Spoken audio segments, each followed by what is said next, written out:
I just finished this track with The Outfield called Your Love. It's the new single on Network, so it's like a cover of their big song from the 80s. So we did that and working on the next album, so there's another single called Against the World that's coming out this fall. So just doing a lot of stuff for the clubs and for festivals, but just trying to write, you know, that big crossover hit, you know, trying to write stuff that resonates with everybody.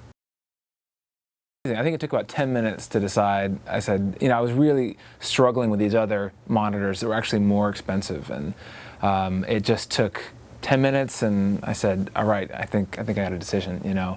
And you have to have that feeling. I think the most important thing is, it's almost like test driving a car. You know it's the car to get. Like, you have a feeling immediately like you've been driving it for 10 years, and that's what I kind of felt like with the monitors. They felt familiar. It didn't feel like there was a weird knee-jerk reaction or, you know, a learning curve or anything, or a sound to get used to. It was just like, these feel good to work on. I just kept going back and forth on mixes and with the translation. You know, I play out a lot. I don't have a lot of the luxury of being in the studio every day, so I would go out and, you know, play Coachella, or play Electric Daisy Carnival, play these festivals and clubs, and keep tweaking mixes, bringing them back, going back and forth, and it was getting really tedious. And I just said, you know, enough's enough. Like, I don't want to keep shaping my room and changing it, making construction changes. Like, maybe the problem is with the speakers, and I was looking at every other source of the issue except the speakers, because I thought, well, these are really expensive, they've got to be amazing. Just as a test, when I was borrowing them, I did a song in one day, and I wanted to see how it worked in the car, and it was just like immediate. You know, this is what I want to hear, this is the sound. The bass response was perfect, and that's my favorite thing with the speakers, is that the bass is accurate, but it's fun to work on them. So it's sort of like the highs and the bass, it all is really pleasing, but it all is accurate. And usually you can't have your cake and eat it too. It's usually one or the other. Like, it's a really harsh sounding or too neutral and not fun to work on, but it translates well, like with the other monitors I had. But you know, the other pair of speakers I had, it was just too much low-end rumble, too much stuff sort of collecting in the corners of the room, even with all the treatment that I have in here. And you know, it was just something needed to change, and the weak link was the monitors. The really important thing to me is that the sweet spot is big, and I don't think you should have to settle for a small sweet spot. And I remember when we were first building this room, the guy doing it was saying, you know, this is a really tough room. It was a, you know, garage, and we had to convert it into a proper studio, but the measurements, the dimensions are really tricky in here, and it's hard to get away from the center of the room.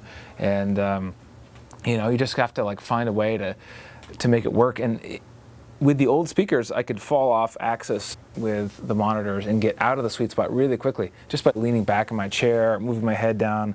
When I listen to a mix, I'll either sit back or lean forward, and that really can change things. So if your speakers don't give you that sweet spot, then what's the point? But I like that RSPE, you know, reacted really quickly, came over with the product, helped me unbox everything. These are really heavy monitors.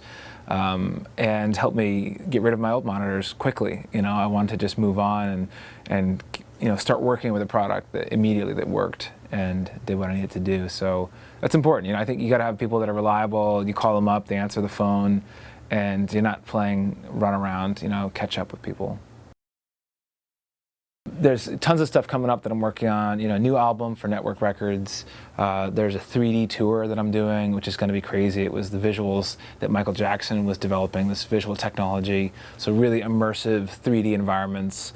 So it's going to, you know, start at Club Nokia in LA, and then it's going to be another 60 shows across the country. So huge bus tour. And then you know, there's never a dull moment. So I'm working on a book right now, sort of collecting all these little production nuggets, and ideas, and secrets, and things along the way, you know, of making music for the last 15 years. And I'm putting them all in this one little sort of pocket book.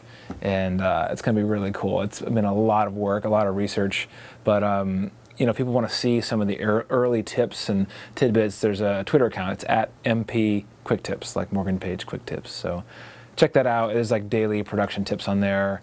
And people have found that really helpful, and that's what inspired the book. So hope people enjoy that.